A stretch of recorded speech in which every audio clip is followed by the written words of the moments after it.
आजच्या बातमीपत्राकडे वळणार आहोत। सुरुवात करूयात महत्त्वाच्या बातम्यांनी। बातम्या प्रायोजक घरकुल मसाले, स्वाद आणि मायेचा खमंग मेळ।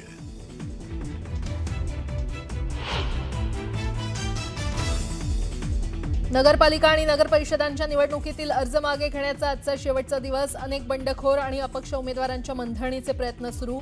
कोणतं समीकरण ठरणार याची उत्सुकता। अनिल देशमुखांचा मुलगा सलील यांनी शरद पवारांचा पक्ष सोडल्याची सूत्रांची माहिती। काटोलमध्ये शेकापच्या उमेदवाराला पाठिंबा दिल्यानं नाराजी। अजित पवारांच्या पक्षात जाणार असल्याची चर्चा। ईडीच्या आरोपातून आपली निर्दोष मुक्तता। मंत्री हसन मुश्रीफांचा मोठा दावा। राजकीय वर्तुळात चर्चांना उधाण।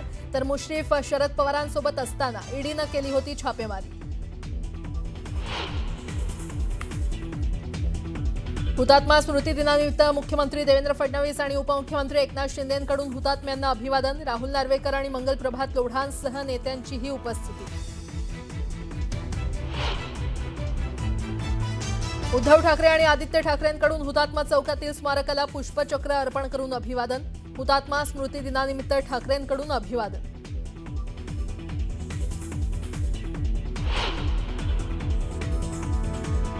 काही लोक उठसूट दिल्लीत जातात। हुजरेगिरी करणारे बाळासाहेबांचे विचार काय पुढे नेणार। शिंदेंच्या दिल्ली दौऱ्यावर उद्धव ठाकरेंचा घणाघात। तर शिंदेंनी ठाकरेंच्या टीकेवर बोलणं टाळलं।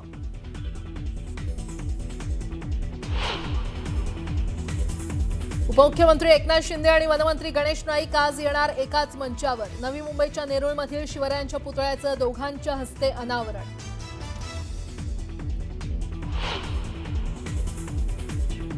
पुण्यातील कोरेगाव पार्क मुंढवा जमीन घोटाळा प्रकरणात मोठी कारवाई। आरोपी शीतल तेजवानीची 4.5 तास चौकशी।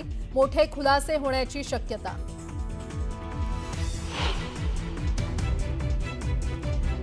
मालेगावमधील चिमुकलीवरील अत्याचार आणि हत्या प्रकरणी आरोपीला 27 तारखेपर्यंत पोलीस कोठडी। कोर्टाबाहेर महिला आक्रमक। आरोपीला व्हीसीद्वारे कोर्टात हजर केलं।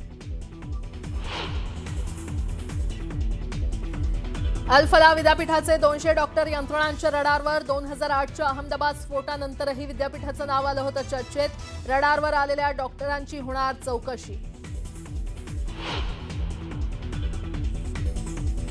आणि पंतप्रधान मोदी 3 दिवसांच्या दक्षिण आफ्रिकेच्या दौऱ्यासाठी रवाना। G20 शिखर परिषदेत ग्लोबल साऊथच्या मुद्द्यांवर होणार सखोल चर्चा।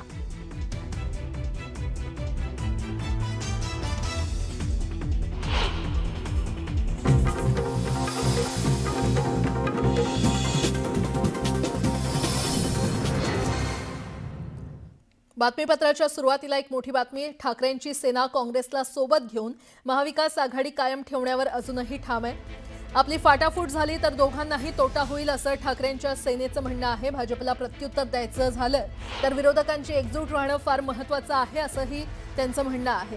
काँग्रेसनं स्वबळाचा नारा दिल्यानंतर जागा वाटपाची जबाबदारी असलेल्या ठाकरेंच्या नेत्यानं वर्षा गायकवाड यांच्याशी चर्चा केली आहे। काँग्रेसचे राज्य प्रभारी चेन्नीथला यांनी मुंबई प्रदेशाध्यक्ष वर्षा गायकवाड आणि मुंबईतल्या इतर नेत्यांसोबत बैठक घेऊन आपला निर्णय स्पष्ट कळवला। मात्र उद्धव ठाकरे दिल्लीमध्ये काँग्रेसच्या हायकमांडच्या संपर्कात असल्याची सूत्रांकडून माहिती मिळते। आणि या संदर्भात अधिक माहिती देत आहेत आमचे प्रतिनिधी सुमित सावंत आपल्यासोबत जोडले गेलेले आहेत। सुमित, खरं तर काँग्रेसनं याआधीच भूमिका स्पष्ट केली आहे। पण उद्धव ठाकरेंची शिवसेना ही काँग्रेससोबत आघाडी करण्यासाठी कायम आहे आणि त्यांनी त्याची भूमिका म्हणून पक्षश्रेष्ठींची चर्चा करणार असेल। सुमित, या संदर्भात तुमच्याकडून माहिती घेत राहू। तुर्तास धन्यवाद। आणि आता पुढची बातमी पाहूयात।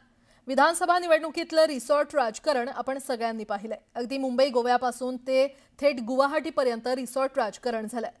सत्ता आल्या, उलथवल्या गेल्या, पण जे राज्याच्या राजकारणासाठी होत होतं ते आता नगराध्यक्ष पदाच्या निवडणुकीत देखील होतंय। एवढी प्रचंड राजकीय ईर्ष्या महाराष्ट्रानं याआधी कदाचितच पाहिली असावी। पाहूयात।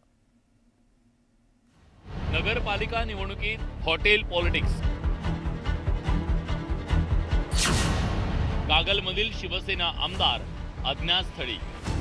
कोल्हापूरच्या कागलमधील नगरसेवकांना हॉटेल वारीची संधी लाभली आहे। याला कारण ठरलंय ते कागलमधील घडलेल्या राजकीय घडामोडी। कागलमध्ये पारंपरिक प्रतिस्पर्धी असलेल्या हसन मुश्रीफ आणि समरजित घाटगे यांनी युती करून अनेकांना धक्का दिला। त्यामुळे हसन मुश्रीफ यांच्या राजकीय चातुर्याची चर्चा झाली।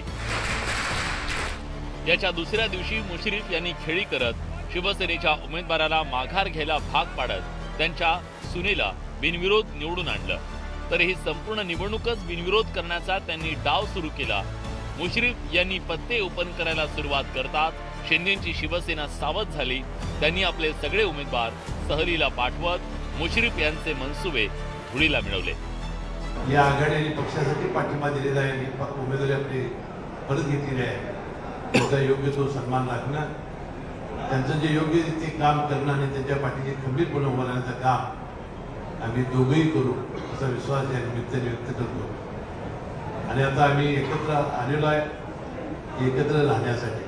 खरं म्हटलं तर गेले 10 वर्ष एकमेकावर भांडणारे प्रतिस्पर्धी विरोधक अचानक एकत्र आले आणि एकत्र आल्यानंतर त्यांची मनी पॉवर मसल पॉवर लक्षात घेताना खबरदारी म्हणून मी जे उभा केलेले उमेदवार आहेत त्यांना थोडंसं उद्याच्या माघारीपर्यंत बाजूला ठेवले आणि खबरदारी म्हणून जरी घेतली असली तर एक उमेदवार त्या संदर्भात आला नव्हता आणि त्याला आर्थिक आमिष दाखवून त्यांनी बाजूला घेतलेलं आहे।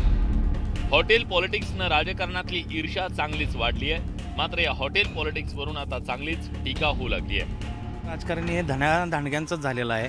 आत्ता जर पाहायला गेलं तर तिथं त्या ठिकाणी जे शिवसेनेचे उमेदवार आहेत त्यांना इतर ठिकाणी सहलीसाठी नेलेला आहे। लाखो रुपयांचा खर्च ह्याच्यावर होतोय। तर आम्ही एक नागरिक म्हणून विचार करतोय की हाच निधी जर त्यांनी विकास कामांसाठी वापरला तर जनतेचं भलं होईल। जोपर्यंत जनता आपलं मत हे दारूवरती, मटणावरती, चिकनवरती, तांबड्या पांढऱ्या रश्श्यावरती विकणार आहे तोपर्यंत हे हॉटेल पॉलिटिक्स सुरूच राहणार आहे। जनतेनं खरं तर या सर्व प्रश्नावरती आंदोलन करायला पाहिजे आणि जनतेनं सांगायला पाहिजे की हे दारू, मटण, चिकन, रस्सा आणि 5 वर्ष बोंबलत बसा हे आता बंद झालं पाहिजे। एकूणच राज्याच्या राजकारणात स्थानिक स्वराज्य संस्थांच्या निवडणुकीनं रंग भरायला सुरुवात झाली आहे। सर्वच पक्षांनी ही निवडणूक प्रतिष्ठेची केली आहे। त्यामुळे आतापर्यंत विधानसभा निवडणुकीपुरतं मर्यादित असलेलं हॉटेल पॉलिटिक्सचं लोण गावगाड्याच्या निवडणुकीपर्यंत झिरपल्याचं पाहायला मिळतंय। ज्ञानेश्वर साळोखे, न्यूज 18 लोकमत, कोल्हापूर।